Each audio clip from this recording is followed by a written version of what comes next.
What is up, YouTube? Good morning. Happy Tuesday. I am so excited that you are here, and I'm super excited to share with you my journey into social work. I have a lot of people who are always wondering, what are you going to do with that? What does that mean? And so I feel like when we hear the term social work, we automatically think like CPS, foster care. That's what I always thought. But what I've learned is, though, while I do work in that field right now, that is not what we're limited to. But let me take you back to how I even got here and all of the twists and turns that came along with that, because I want to encourage you that it is okay to change and it's okay to make changes. And you can make moves along the way. So, when I first graduated high school, my parents were adamant about me going to college, and that was the thing I was going to do. So I went to college, and I think I was initially on the road to like psychology or something like that because I always thought people were really interesting. But I quickly dropped out, and I actually got a job selling Kirby's door to door. So I don't know if you know what a Kirby is. It is a vacuum. It's an incredible vacuum. I have like 4.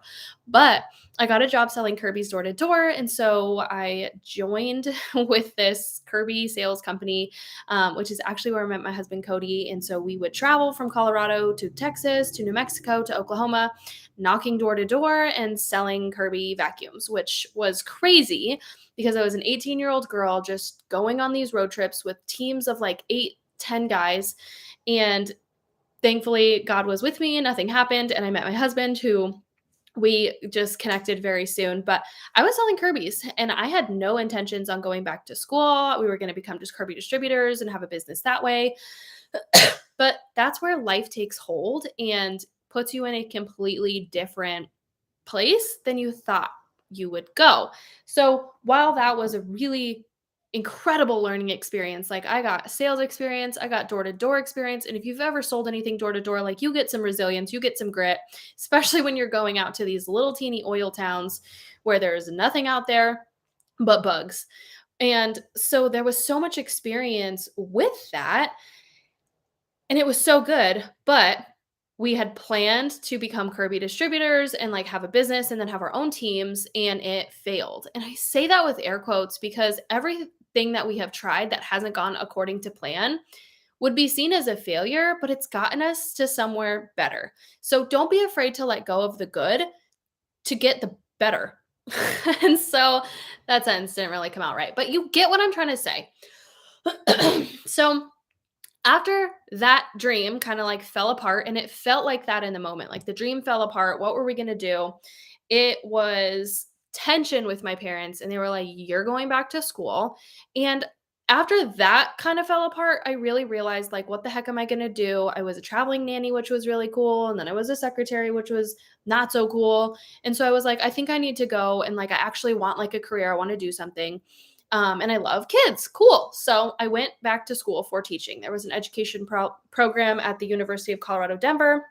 Highly recommend that school. Not even gonna pretend like I'm not an alumni who loves that school. But they had a really good education program, and so I jumped into that, which was really cool.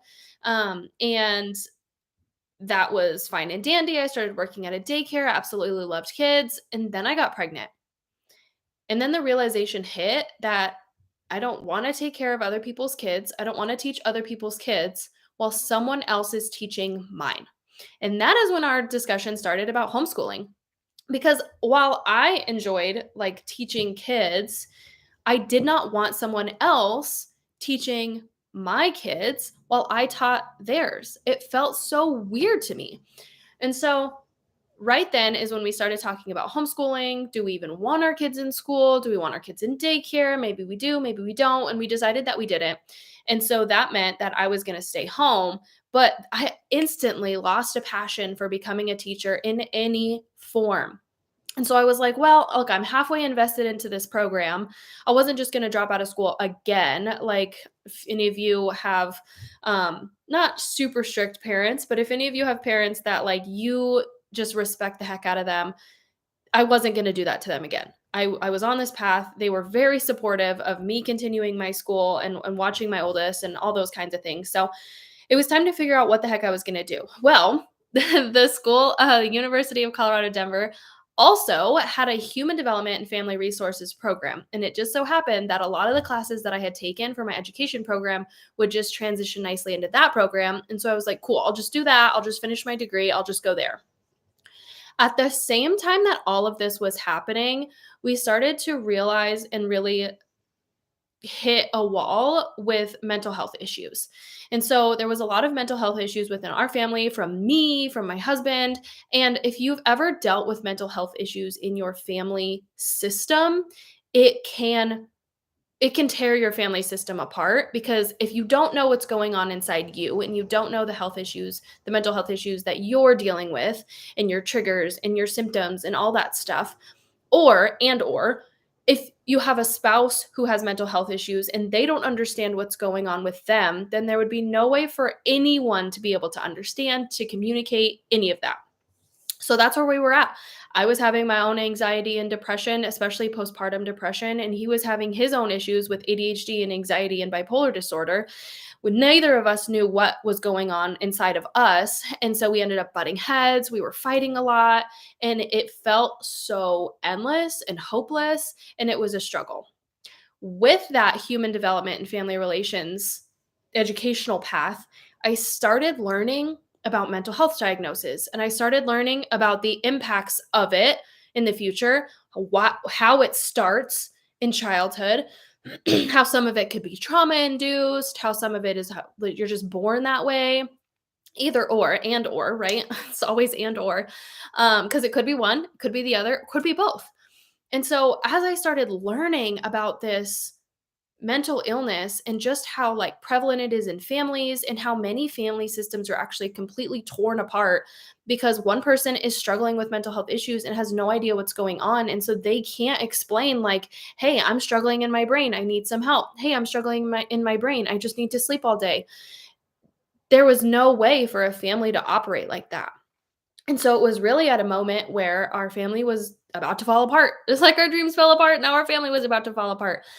And it was through my learning process in the human development and family relations course that I was able to start to educate myself on how to support me and how to support him, and then also educate him on what was going on inside of him so that he could take ownership of that and then decide to adjust and learn and grow himself.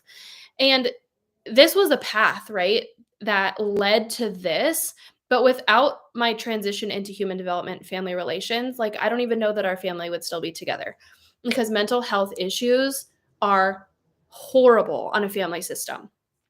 So then I graduated and it was all cool and it was all dandy. Our family was good to go. We were communicating well. We had our mental health issues in check, kind of like we had a grip on what was going on with ourselves, with what was going on with each other, and we had a good level of communication. Well, then it was time for me to go and get a big girl job, human development, family relations. I don't really know where those people kind of work, but I lived in Denver. And in Denver, you couldn't get a job without a master's degree. Like it was just that competitive. And so I was like, all right, well, here we go. I'll go get a master's. And again, I hit a crossroads. I wanted to do counseling. I wanted to do like one-on-one therapy, do a private practice down the line. And so I applied for this marriage and family therapy program through the University of Colorado Denver, but I needed a backup plan too. And so I also applied for the social work program at Metropolitan State University of Denver. And it was one or the other. I was either going to get into the one that I really wanted or I was going to end up going at the backup. But either way, I knew I was going to be in a program to get a master's. Well, sometimes when you're at a pivotal point like that, what you want is not what you're going to get because God is the best of planners. And so that was something that I struggled with because I didn't get into the program that I wanted to get into. It was really competitive. I got in for the interview. I got in for the second interview, but I didn't actually get into the program. So I was left with social work. And at that point, I was like, whatever, I'll just do school. Like, I'll have my master's, I'll be able to get a job. But I didn't really know what social work meant outside of CPS or foster care. And I knew I never wanted to work in CPS or foster care, which again, joke's on me because that's where I'm at now. But I was just going for it. And so what I have learned through this whole journey is that if you have a plan in your mind, it's probably not gonna go that way. But you're going to learn something, you're going to grow, and the path that you get put on instead more than likely leads to something better. So you have to be able to let go of the good to get the better. And so now, through my social work journey, I've been in school for 4 years now, 10 years like total, but I'm just about to graduate. And so here I am at a pivotal point. What do I want to do with my social work degree? For my internship, I got my first internship was right when COVID hit. We were moving to Texas and I needed to find an internship. And the only agency that called me back was a foster care agency. If you remember, I did not want to work in foster care. And so here I am doing something that I didn't want to do because I needed to do something to satisfy the goal. And it's just crazy how life works out like that because I've actually learned so much and I've had so many skills and so many learning opportunities that now I'm at a place where I'm able to launch an empowerment coaching business and be able to support you guys in your growth and whatever it is that you want to do to build the life that you love. And it's through skills that I learned right here at this foster care agency. So, what else I have learned through my social work journey is that social workers are everywhere. Like they work in hospitals, they work in schools, they can work in any nonprofit, they can work in corporate settings, they can work at banks, they can work in engineering settings, they can work at like oil field places. Social workers are everywhere because what social workers do is they bridge the gap between the cup is half full and the cup is half empty, and they let you know that the cup is refillable. So, social workers are the best at connecting people or agency with resources that they need to grow, resources that they need to support their people. And that could be done at the micro level from me to you, or at the macro level from my agency to your agency, or even like policies and politics and all of that. So, while I didn't ever see myself here as a social worker in a social work place, I'm so grateful that all of that led me here because there's just no place I would rather be.